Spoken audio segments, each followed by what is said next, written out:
Baseball has been back for our beloved Chicago White Sox for about a week now, and man, things are already going horribly wrong. Considering we didn't have extremely high expectations for this team, their poor start comes as a surprise to nobody, but we didn't expect them to start the season 1-5. Today, we're going to discuss a couple of things that we've learned about this team so far and what they can do about it right after the intro. Welcome to Chicago White Sox Central, your number one place for all Sox news and content.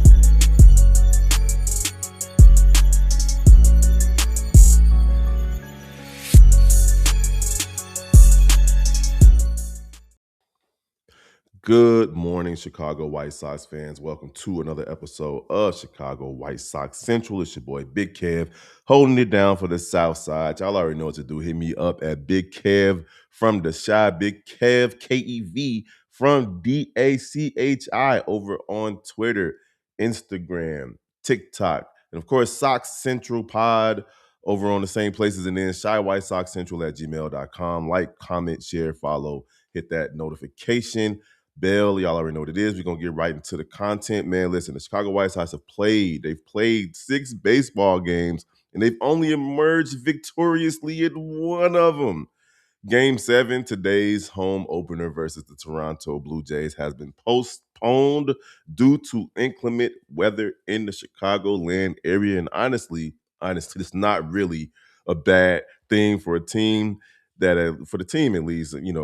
Fans probably wanted to be there today for whatever reason. I mean, it's the home opener, so I guess, you can still have high hopes this early in the season. But these guys, they needed this day off, this extra day off, because they're going to have a day off tomorrow as well, unless they move the game to tomorrow. I think they moved the game to tomorrow. But they needed this day off to do some soul searching because, frankly, oh my God, what is happening? I mentioned that we as fans didn't really have high expectations for the good guys, but that does not mean that we want to watch our favorite baseball team lose 5 out of every 6 games. And honestly, it's not just that they're losing, right? They're getting molly whopped. In 6 games, the Chicago White Sox have given up 9 or more runs in all but 2 of those games. And one of those games is the game that they won. And listen, we knew that pitching was going to be one of the team's weaknesses, but giving up 52 runs in 6 games is Superman Kryptonite week. What's up, my guy? So listen, I haven't even forced him to watch any baseball games this season because it's been that bad. We usually go to a game during spring break. I might still take my boys to a game during spring break regardless. Now, today we're going to discuss the pitching because it's just too much to talk about everything that's going on with the team. So we'll do maybe a 2-parter, possibly a 3-parter if we talk about pitching, offense, and defense. But today we're going to talk about pitching because the offense has been up and down as well. They've looked good at sometimes, but for the most part, they've looked really, really bad. They've only been competitive in 2 out of the 6 games, in which, and they only won one of those games. The rest of the time, they've scored 1 run, 2 runs, 0 runs. It's been terrible. And the game that they did score more than 2 runs in a loss was when they gave up those 6 runs in the 8th inning to the Milwaukee Brewers. So we're not going to talk much about offense today, though. And all is not lost, barely, however, because even though the horrible nonsense that has occurred so far this season, there have been a few bright spots. Munitaka Murakami, we even saw Anthony Kay give us something decent. We've seen Grant Taylor pitch okay out of the bullpen. So it hasn't been all bad. We've even seen Will Venable adjust and change the lineup to try to get some sparks up and down the batting order. So it hasn't been all bad. But listen, without further ado, we are here to discuss things we've noticed about pitching from the Chicago White Sox so far. And let's start with the painfully obvious. Like, pitching as a whole has been god awful. There's been a couple of bright spots I mentioned, but my man Shane Smith, man, I love this kid. He's one of my favorite players on the team, but he is not good enough to be your number one starter. Hell, at this point in the season, he might not even be good enough to be a starter, period. Like I said, I have a soft spot for this kid, but I'm just a regular guy, regular, degular 9 to 5 worker. The Chicago White Sox organization cannot afford to have a soft spot for Shane Smith. They cannot afford to give him a super long leash this season. I mean, honestly, even though he was an all-star last season, I've gone on the record to say this. It wasn't because he wowed us with his numbers or anything. He had a good, decent start in April and May. From June to August, he was pretty bad, and then he turned it around a little bit in September.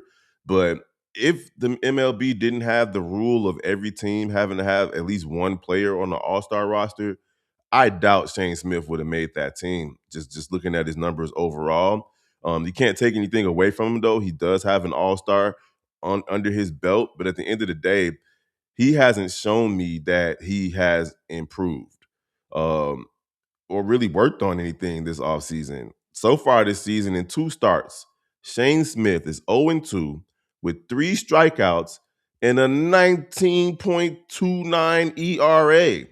I mean, game one was horrible, right? But you got to give him reasonable doubt. It was opening day on the road against a really good Milwaukee Brewers team. And he only went 2 1/3 innings, giving up 3 hits, 4 runs to go along with 2 strikeouts and 2 walks. It was easy to go away from that situation last week and say it was just opening day jitters, right?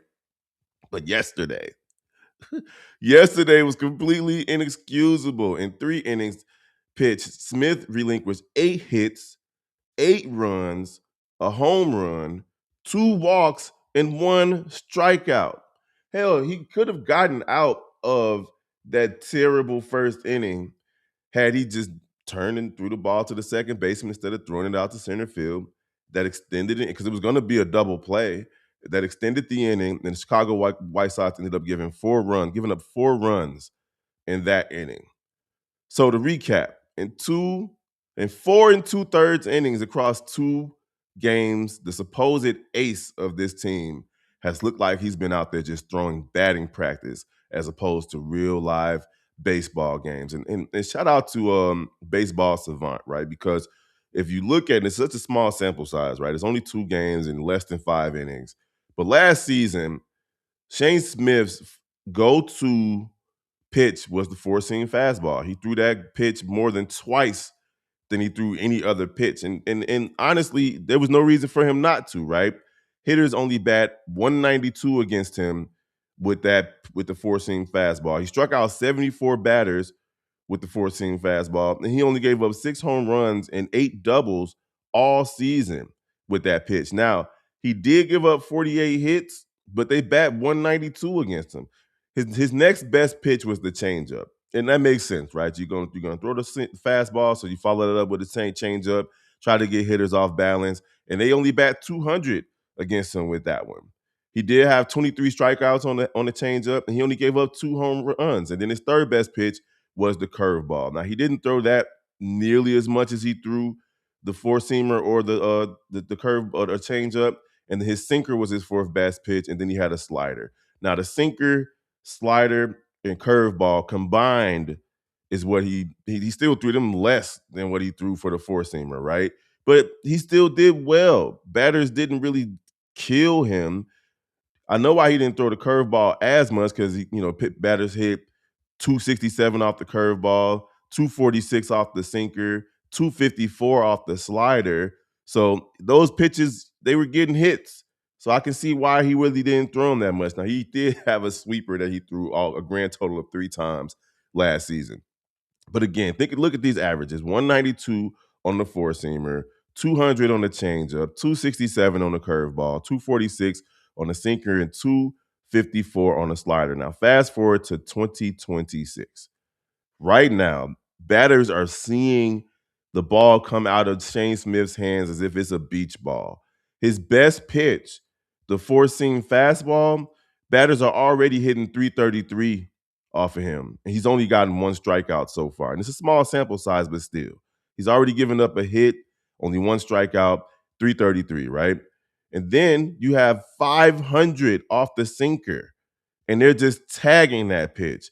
2 hits, a single and a double, and 1 strikeout. The changeup, no better. They're hitting 571. 4 hits and 7 batters faced, 1 single, and 3 doubles off of the changeup. 3 doubles. And that was his second best pitch last season. So hitters are sitting on that changeup and they are tagging it. Not to mention the slider. So far this season, Shane Smith has seen 8 batters who and he threw his slider against 8 batters, and he got 4 hits and 3 singles off of the slider and 1 home run. So far this season, his 4 best pitches. Now, nobody's hit his curveball yet.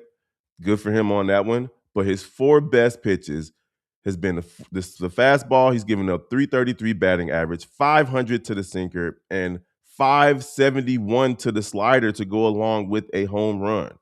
So hitters are not fooled by Shane Smith so far this season. And frankly, the Chicago White Sox can't afford to have him keep going out there and just giving up hit after hit after hit after hit after hit. Yesterday's game in the first inning, after he had that error, it was just hit, score, score, score, score, score. They weren't even hitting it out the park. He did end up giving up a home run later, but like teams have been just teeing off on the Chicago White Sox, and it's been crazy.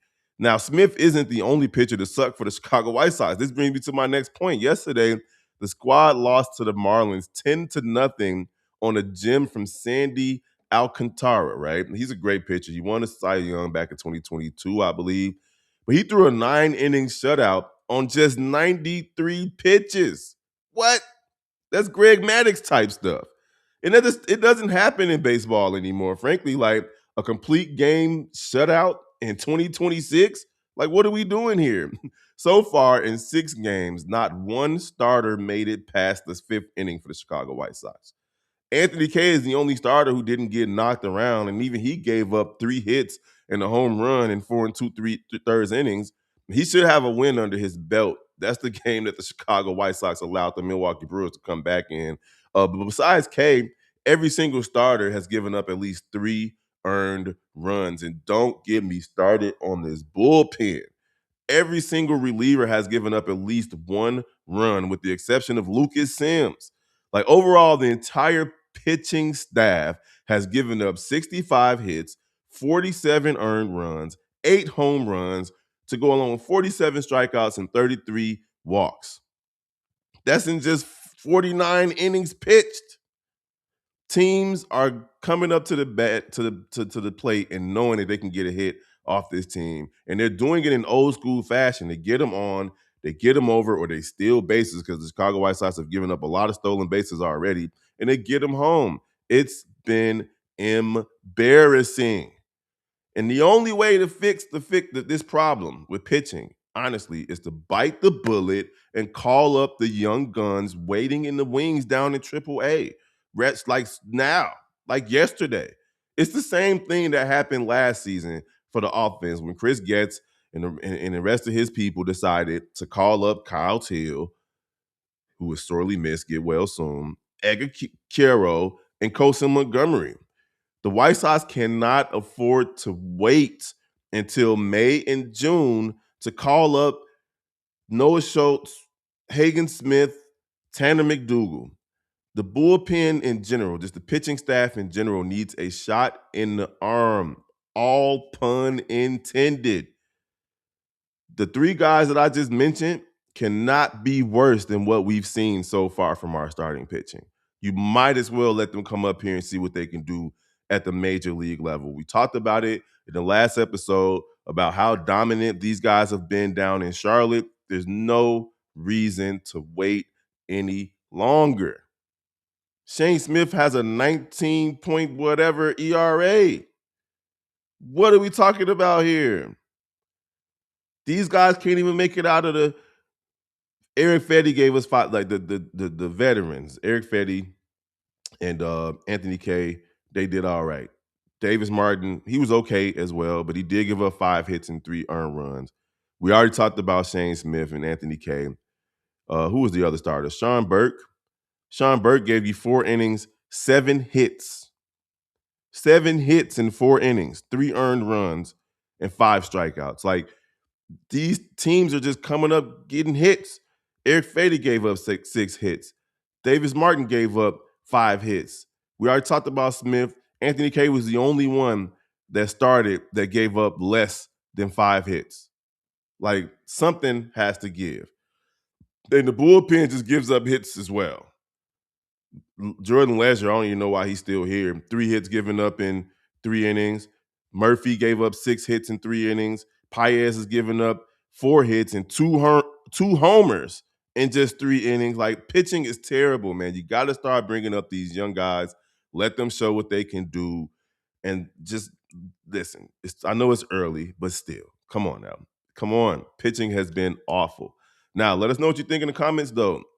About this pitching situation so far. Do you think they should call up some of these young guys that's just waiting for their chance to get to the show and prove that they belong in the majors? Or should they give these current starters another 2 or 3 weeks or so to see what they could do? I'm feeling bad about the whole Shane Smith situation because I like the kid, but he's not looking good. All right, we'll get into part 2 tomorrow. We're going to discuss what I've noticed about the offense and possibly the defense if I can keep it short. But then, until then, y'all know what to do, man. Follow me, Big Kev from the Shy, Big Kev from DACHI, or Sox Central Pod, Shy White Sox Central at gmail.com. Don't forget to follow the rest of the Chi-Town Sports Central family. Type in your favorite Chicago sports team, put the word Central behind it. You're going to find one of us, as well as NBA Central and NFL Central, and the Shy Bulls podcast with the Cognac Boys, C-Dub and Bobby. It's your boy, Big Kev, holding it down for the South Side, man. We're going to holler at y'all. Look, it's a long season, so we're not jumping off the bridge just quite yet, but it's been rough so far through 2 series. We'll see you guys tomorrow. Peace. This has been a presentation of